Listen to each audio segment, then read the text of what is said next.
నమస్కారం. మన క్యాలెండర్లో 2 తేదీలుంటాయి. ఆగస్ట్ 15, జనవరి 26. ఇవి కేవలం హాలిడేస్ మాత్రమేనా? కాదు. ఒకటి మనకి స్వేచ్ఛనిస్తే ఇంకొకటి ఆ స్వేచ్ఛకు అసలైన శక్తినిచ్చింది. అసలీ 2 రోజుల వెనకున్న కథేంటి? స్వేచ్ఛ నుంచి శక్తి వరకు ఆ ప్రయాణమేంటో వివరంగా చూద్దాం. అవును.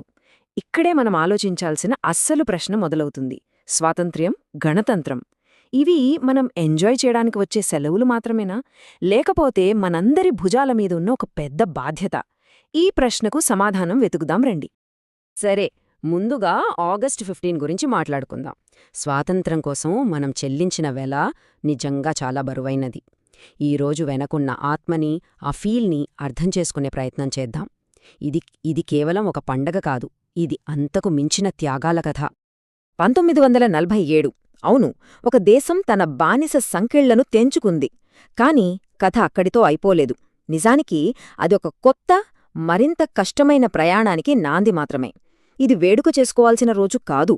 ఇది రక్తంతో రాసుకున్న ఒక జ్ఞాపకం. ఒక్కసారి ఆ జెండా వైపు చూడండి. అది గాలికి మాత్రమే ఎగరట్లేదు. లెక్కలేనంతమంది స్వాతంత్ర్య సమరయోధులు విడిచిన చివరి శ్వాసతో ఎగురుతోంది. వాళ్ల ఊపిరే దానికి ప్రాణం పూసింది. ఒక్కసారి ఆలోచించండి. వాళ్లకు తెలుసు వాళ్లు ప్రాణాలు అర్పిస్తున్నారని. కాని వాళ్లకు తెలియనిదేంటంటే ఆ త్యాగం తర్వాత రాబోయే రేపు ఎలా ఉంటుందో. అయినా సరే, తెలియని ఒక భవిష్యత్తు కోసం తెలిసిన తమ ప్రాణాల్ని అర్పించిన రోజది. వాళ్ల కళ్లల్లో భయం కనిపించలేదు, ఒక కల మాత్రం కనిపించింది. అందుకే ఈ నేలమీద నడుస్తున్న మనందర్నీ ఒక ప్రశ్న వెంటాడుతూనే ఉండాలి. స్వాతంత్రం మనకు వచ్చింది, సరే, కానీ మనం ఈ దేశానికి తిరిగి ఏమిస్తున్నాం? అవును, ఈ ప్రశ్నే మనల్ని కథలో రెండో భాగానికి తీసుకువెళ్తుంది.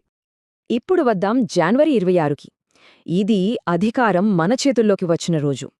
ఆగస్ట్ 15న వచ్చిన ఆ స్వేచ్ఛకు ఒక అర్థాన్ని, ఒక దారిని చూపించిన రోజు. చూడండి, తేడా చాలా సింపుల్ అండ్ క్లియర్. ఆగస్ట్ 15 మనకు ఫ్రీడమ్ ఇస్తే, జనవరి 26 ఆ ఫ్రీడంతో పాటు రెస్పాన్సిబిలిటీని ఇచ్చింది. స్వేచ్ఛ రావడం ఒక గెలుపు, కాని దాన్ని నిలబెట్టుకోవడం అంతకు మించిన పెద్ద బాధ్యత. అసలు ఈ గణతంత్రం అంటే, రిపబ్లిక్ అంటే ఏంటి? సింపుల్గా చెప్పాలంటే, ఆ రోజు పవర్ షిఫ్ట్ అయింది. ఒక రాజు దగ్గర్నుంచి, ఒక పుస్తకంలోకి కాదు, రాజు దగ్గర్నుంచి నేరుగా ప్రజల చేతుల్లోకి, అంటే మన చేతుల్లోకి వచ్చింది. అది అసలైన మార్పు. అందుకే జనవరి 26 అంటే ఊరికే జెండా ఎగరేసే రోజు కాదు, అది మనం నిలబడాల్సిన రోజు. ఈ దేశ పౌరులుగా, మన విలువల కోసం, మన హక్కుల కోసం, మన బాధ్యతల కోసం మనం నిలబడే రోజు.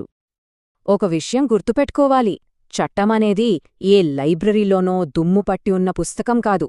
అది మన చేతుల్లో, మన పనుల్లో, మన ప్రవర్తనలో బ్రతికి ఉండే ఒక శక్తి. దాన్ని ప్రాణాలతో ఉంచాల్సింది మనమే.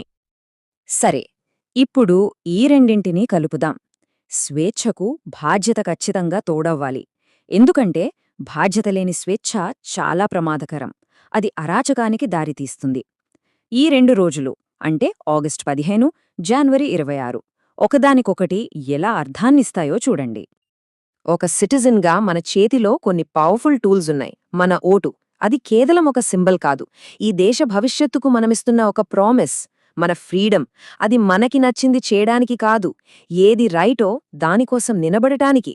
ఎందుకంటే ఈ దేశం ఏ ఒక్కరి సొత్తు కాదు, ఇది మనందరిది.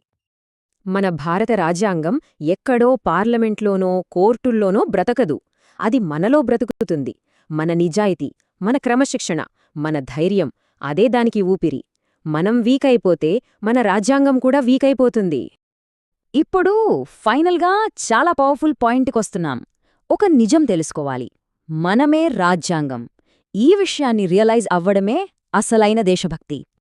సో ఒక్కసారి క్లియర్గా చూద్దాం.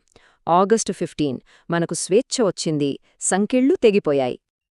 అయితే జనవరి 26 మనం శక్తిగా మారాం. పవర్ మన చేతుల్లోకొచ్చింది, పాలించే అధికారం ప్రజలకే దక్కింది. అందుకే ఫైనల్గా మనం గుర్తుంచుకోవాల్సింది ఒక్కటే, మనం కేవలం ఈ దేశ పౌరులం కాదు, మనమే ఈ దేశ రాజ్యాంగం. మన ప్రవర్తనే ఈ దేశ భవిష్యత్తును నిర్ణయిస్తోంది.